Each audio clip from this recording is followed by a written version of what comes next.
do it. Watch you do it. You do it.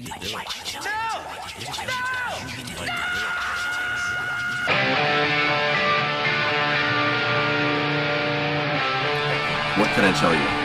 All of your life. Life is an open book. A lot of things. You told me a lot of things. Last time in Rome, a traffic light club. So there are different questions. Okay. So the first question. Last time we met, of course, here in Rome at Traffic Live on December 2015. You've just published The Key, the first album of this trilogy, and start touring with this new project, Operation MINDCRIME. How many important things are happening in these 2.5 years in your career and in your life? Oh, lots of interesting things have happened. Wow. Well, on a professional level, I've released 2 more albums, Resurrection and The New Reality, which finishes my trilogy story. I've toured, for those 2 years and been many places. Met some and made some new friends. Worked with Tobias, with Aventasia, and also with Angra. Played some shows with them, which I've never done before in South America. On a personal level, I sold my house and bought a new one and moved into that. Getting ready to move one more time, I think, now. But it's been busy. I've been touring a lot and traveling. And after the first album, The Key, you've published, as you said before, Resurrection, and the new, a few months ago, The New Reality. The last of this trilogy. Could you shortly summarize the differences in the music and themes between these 3 records? Well, I don't know if they're that much different. All 3 records were written around the same time. In fact, we recorded all the basic tracks for all the records at the same time in the same studio in Seattle. Had everybody come in and played on all the people that played on the record played on it at that time. So I don't know if there's many differences. It's more about how they all connect, and how they tell the story, really. And I think that's really just down to how people interpret it, how deep they get into it. Definitely there's a lot of material to get deep into, if you care to do that. And which are your future projects? Any new album or important collaboration in which you're involved? Right now? Yeah. I've got a couple things in the works. Nothing I can really talk about at the moment. They're projects that I've just started working on in the last month or so. So it's all fairly new, So don't know how it's going to turn out yet, but we'll see. And about Tobias Summit Aventasia, in which you're involved, as you told us before, how was collaborating and touring with him? Have you any great memories that you want to share with us about that period, that tour? And have you planned any future collaboration with him? Many fun times with Tobias. I did a small number of shows with him this last year. We had a great time. Really great presentations. The band is a great band, and Tobias is a fantastic singer and songwriter, and just a very positive, uplifting kind of character, great sense of humor, and we have a good time, playing music together. I hope I can be part of more of what they're doing in the future. I hope to, And as you told me last time in 2015, Ronnie James Dio could be considered one of your mentors in the music world and a closed friend of you.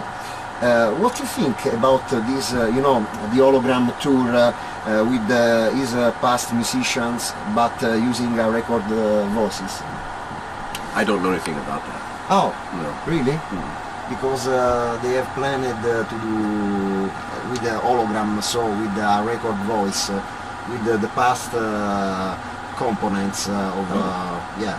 Wow, Yeah. interesting. Yeah. I'd like to see that. And what do you think about this idea? I don't know. I have to see it to see. You know. Okay. And exactly next 3 of May, Operation MINDCRIME album will celebrate a 13th anniversary from its publication. How was born the concept around the album, and which were your influences and the inspiration for it at that time? Well, I've been wanting to do a full concept record for quite a while. I grew up listening to what we would call and classify as progressive rock bands when I was growing up, and they heavily influenced my musical direction. You told me so, Lucky Man. You told me Lucky Man from Emerson, Lake and Palmer. Was Yes. one of the first. Yeah, one of the first songs I learned to play, and so I've been wanting to do a large-scale concept record for a while. And I think if you look at the Warning album and Rage for Order, they were heavy themed records, and so we were moving in that direction anyway. So after the Rage for Order tour, I had stayed in, began living in Montreal, Quebec, and the idea just came to me one day when I was there, and I started writing furiously, and before I knew it, I had the storyline and several of the songs mapped out, and then a couple months later, I flew back to Seattle and presented my idea to the band, and with a little convincing, they got on board, and we finished the record up, and I think it turned out really well, and it's become one of those kind of iconic records that people still like. It's one of my favorite album of all time. So one of mine too. And but about the inspiration, any reference, to any influence like Tommy of You or The Wall of Pink Floyd, which was your rock opera, your rock concept album that, in your opinion, inspired you? Oh, I had several. Yes is Close to the Edge was very inspirational to me. Genesis, The Lamb Lies Down on Broadway. I went through several copies of that, and it's a double album. Tales from Topographic Oceans. I was really heavily into Tales of Mystery and Imagination, the Edgar Allan Poe influenced album that Alan Parsons did. Those come to mind real quick. And sorry for this question. If you want, we can do another. But if you want to, last summer you've met Torre. Is exactly in Barcelona, I think. I remember. Also with your ex-bandmates. How was your feeling in that moment? If it's possible to know, and if you are still in contact with after this moment with them. How did I feel about it? Yes, in that moment, because I could imagine that. I don't know. I don't think I really felt much of anything. I guess I felt sort of like a scientist looking under a microscope. Because I'd never. No, sorry for the question. No, it's okay. I'd never seen them without me. So that was kind of surreal and different. And to actually, I've never actually watched them play before, so that was kind of strange. I can imagine. I didn't realize that he did that. Kind of thing, But it was just, it was hard to explain, but I definitely felt, separated from it. It wasn't something that, I didn't have like long lost memories, or I wasn't touched or emotion, no emotion really. Yeah. It was just sort of okay, here's what they're doing, Yeah. Hey, my songs sound good. Yeah. Okay. Mm-hmm. And last year, one of the greatest grunge singer, Chris Cornell, died. He was also one of the grunge icon of Seattle's scenes. Did you ever personally met him in the past year in your career? And what do you think about this terrible tragedy? I never knew him. Ah, okay. No. Okay. I thought because you were both in Seattle, so I thought that... Well, the thing with Seattle is it's a pretty big city. Yeah. And, unless you cross circles, with people, you don't ever run into them. Like, for instance, Michael Wilton, who's in my band, we lived in the same town. Yeah. And I never, ever, ever saw him. Yeah. We lived in the same town. Not in Seattle, but outside of a small town. It's the same here in Rome. Yeah. Okay, three last question. Talking about your hobbies, how was born your deep passion for wine and winery in generally? And have you any future project about this new business? Well, I started making wine professionally in 2007.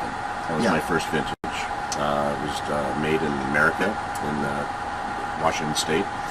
And since then I've moved to Germany, and I'm making it there at the Ringtone Winery. It's lovely wine. We do a red and a white. It's called Insania. And it has, we do Pinot Grigio is the white wine, and Pinot Noir is the, here, in fact there's a bottle right here. We do a Pinot Noir for the red. And I started making wine as kind of a hobby when I was a kid, and it's something that I've just always been fascinated with ever since I was a child. And I don't know, maybe a past life I was a winemaker or something, I don't know. In the past century, maybe. Yeah, maybe in another lifetime. And you told me that one of your main influences were Pink Floyd, of course, I think. And in my opinion, I think that, for example, Silent Lucidity has many Floyd influences. And it has one. Yes. Okay. You know what it is? Yeah. You know what it is? No, I can't figure it now. Well, the... To Wish You Were Here, maybe?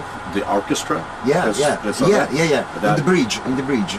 All through it. It was written. It was written by Michael Kamen, who did a lot of work with Pink Floyd. Did all the orchestrations on the wall and the final cut. And so there was a reason. And how was born this song? Is there a special meaning behind this song? Yeah, like every song that I've been part of or written, it started out on acoustic guitar or a piano, and that song is no different in that respect. But it was originally written as a lullaby. Do you know the word lullaby? To explain lyrically to a child that wakes up from a nightmare. To get your child back to sleep. The explanation lyrically was to try to explain to a child what a dream is. And that it's okay to dream, it's fun to dream, and you can practice when you're dreaming to be conscious of the fact that you're dreaming while you're dreaming. It's called lucid dreaming. And so that's the gist of the song. It's basically a lullaby for a child. The last one. During your long career, you've played different instruments, written a lot of songs and composed many records, touring frequently all around the world. And of course, you've also acting in a movie and for a little, and launched a new brand of wine with Susan. Now, it's an ironic question. What do you want to do in your adult life? In my rest of my life? Adult life. My afterlife? My retiring life? Well, I would like to spend time at home. I would like to spend more time not traveling. I love to travel, and I have traveled a lot. Yeah. But I feel like in the next few years I should probably stay home more. Yeah. Yeah. With family and. Yeah, with family, and just to sort of, ground myself a little bit, because I'm just moving all the time. Yeah. You know? For many years. Yeah, many years. Yeah, many. Yeah. Thank you so much for your time.